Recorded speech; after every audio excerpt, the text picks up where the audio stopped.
பல்லாயிரக்கணக்கான வருஷம் போதைப் பொருட்கள் புழக்கத்தில் இருந்தாலும் இது ஏதோ ஒரு சிலர் மட்டும் பயன்படுத்திட்டு வந்த பொருள் அல்ல. கடவுள் வழிபாட்டில் ஒன்றிணைத்து ஒரு கல்ச்சரலாகவே அவங்க இதை பயன்படுத்திட்டு வந்துட்டு இருந்தாங்க.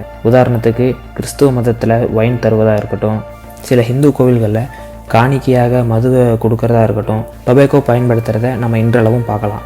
அது மட்டுமல்ல, இன்றளவும் பல்வேறு விசேஷங்களில் வெற்றிலை, பாக்கு போன்றவற்றை நம்ம பயன்படுத்துகிறத பார்த்துக்கிட்டு தான் இருக்கும். இதுவும் ஒரு விதமான போதைப் பொருள் தான். இது போன்று மனிதர்கள் போதைப் பொருட்களை தங்களோட கல்ச்சுரலாகவே டெவலப் பண்ணிட்டு தான் வந்துட்டு இருந்திருக்காங்க. இதில் மதம், இனம், மொழின்னு ஒவ்வொரு வகையானவர்களுக்கும் ஒவ்வொரு விதமான போதைப் பொருட்கள் பிரபலமாக இருந்துட்டு இருந்திருக்கு. இந்த போதைப் பொருட்களை பெரும்பாலானவர்களுக்கு கொண்டு போய் சேர்த்ததில் மதத்துக்கு பெரிய ஒரு இடம் உண்டு.